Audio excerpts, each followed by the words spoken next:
just going for a walk here, getting pretty close to dark.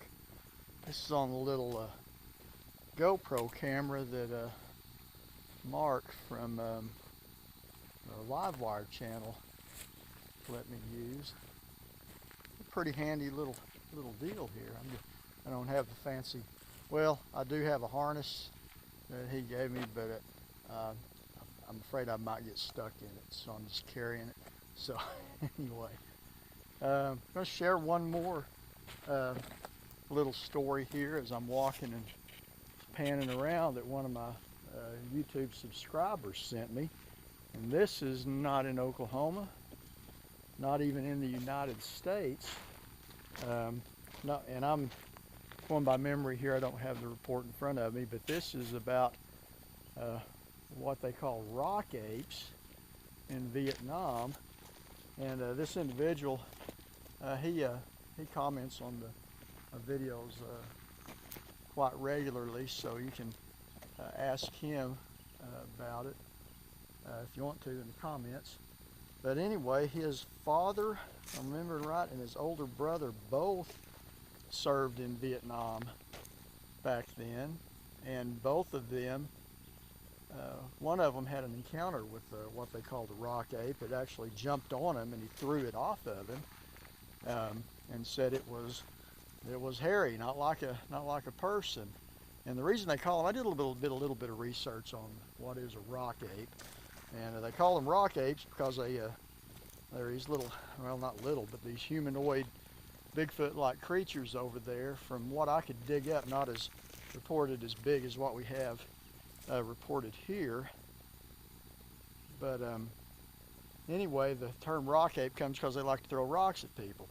And his older brother was told him about a dump outside of their camp in the Central Highlands that these things would come and rummage through, and they'd throw a grenade out there once in a while. But anyway, like I say, it was a short email that he sent me, and so I thought I would share that. He said to go ahead and share it, it'd be fine. His name's Melvin, and you can ask him specifics on it in the comments, and if he wants to share more of it, he'd be welcome to. But he did give me permission to share that.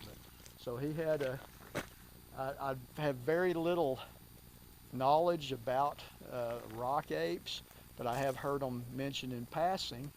And then Melvin had sent me the little email about that, and it was pretty short, but it's what his father and brother had passed on to him on it. So, like I say, if anyone else there has any information on anything like that, I'd be glad to take a look at it. And like I say, if you want to ask Melvin about it in the comments, he comments on my videos a lot. And Melvin, I appreciate you sending that to me.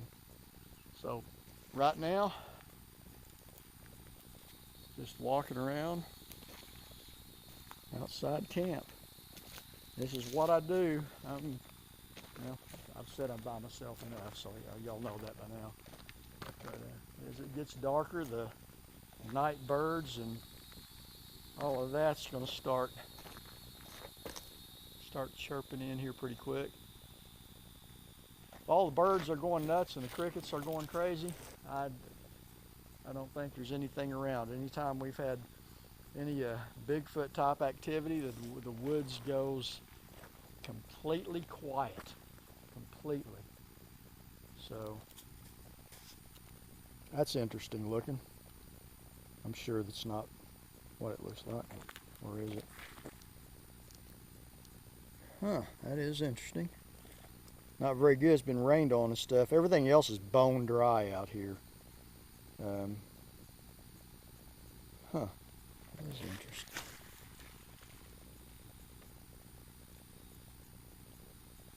Might have to drain that and take a closer look at that. It's probably nothing, but it's right in the tire tracks, so that would be awfully convenient if a Bigfoot decided to step right in the tire track for me, wouldn't it? Anyway, I'm going to walk up this ways from camp, just watch the woods and see if I see anything. Like I said earlier, this may be a boring video, but I want you folks to know what most of them are. And I will say again, if anybody tells you that they can take you off into the woods and guarantee you an encounter with a Bigfoot and wants money for it, don't waste your time or your money. Like I've said before, if it was that easy, everybody would see one. And it don't. Truth is, it's a rarity.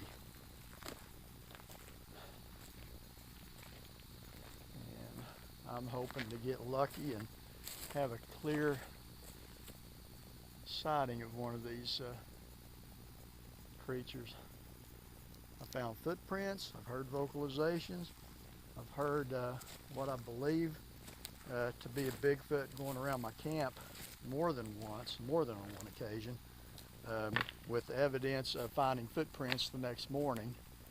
So, but getting them to be cooperative and be still so you can come and shine a light on them or whatever, that's a different deal altogether. Now, what down at Mark's place, the Livewire YouTube channel, that's a very unique, and I can't stress it enough, that's a very unique situation. Out of all the years that I've been looking into this mystery, that is the most ongoing, consistent place that I've ever looked into, and consistently finding evidence on his place. So that's yeah, that's something else. And Mark has been very gracious in including me and letting me come to his place and have a look around. Good guy, good family, really very hospitable individual. So yeah, that's a very unique situation. And one of these, right now it would be terrible to camp down there because that's a swampy area, and I know it would be full of mosquitoes and very hot. Where I'm at now, I'm in the mountains, walking up the side of a mountain right now. We got a little breeze here, and down in the bottom, at one of the places I camp in, a lot of times colder weather, it was like an oven down there, so I moved up a little bit. It's hot enough as it is. I mean, it's very, very hot out here, and right now it's pretty nice. Right before dark, it's about, let me see, a little after 7. Like I say, if I was back home near Ada, it would be still plenty of daylight. But notice how as I get higher up the side of the mountain, I see a little more sunlight. Back down where my camp is, about halfway down the mountain, it's already getting dark. So anyway, and I want to clear another thing else up. People ask, why do you carry a firearm? Well, to be clear, it's not about Bigfoot. It's just, if you're out in the woods, especially alone, there's wild animals out here, there's bear, they generally don't attack you, just be aware of them. But it's more for a criminal element that may be around. So it's just for self-protection. And not for any other reason. I think it's just good sense to carry protection when you're out, especially alone like this. And I've said before, I have no intention of shooting a Bigfoot if I see one. The only scenario where I would consider taking a shot at one is if it was trying to do me harm. And from what I've seen, the way these move, in the video I've seen of the casino footage, plus in the one video of one darting by the camera real quick on Mark's place, I'm not so sure if one really intended to do you harm if you would have time to get a shot off at them. So,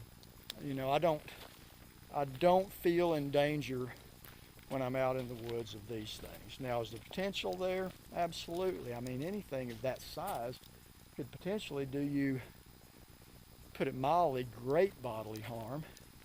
But the fact that there's so few reports of them doing so, and some of those reports frankly I don't believe, and some of them that have them acting aggressively, were preceded by some knucklehead taking a shot at them or shooting one. So, you know, I mean, if somebody shot at you or shot you, you'd have a, you know, pretty bad attitude about them too, I'd imagine. So, do I think they're aggressive towards people? No, I don't. Could they be? Sure. Could I be wrong? Yeah, but I think the evidence is in my favor of them just wanting to stay away from us and be left alone. I think the evidence is very much in favor of that. And I'm just about to the top of the mountain here. Now over this ridge, when you go over that, I don't want to get too far from camp because my other camera and stuff's laying around. Don't want to get it stolen. If you go over this ridge here, it goes down into some bottomland. It's very swampy down there. Now, down there we found footprints the year before last and last year. The year before last, we found footprints going through a muddy area that were, you know, they weren't huge, but they were your typical Sasquatch type footprint. And they were about 12 inches long. And last year, down there over that ridge, we come across where one had crossed the road, and that was the one that I've got a short video of me scooping water out of its track, and it was right at 18 inches long. And there are a few of those there, only one that was real clear. But outside of our camp, down at the bottom of this hill, it had left footprints in the grass that were exactly the same size. That's the one we thought was a game warden walking around, but the next morning we saw the tracks, what's left of what was going around. Now, like I say, this is a place I come to sometimes with my buddy Brian. Very useful fella to have around. I've known him for about 30 years. Used to play in a band with him back, oh shoot, a long time ago, back in the day.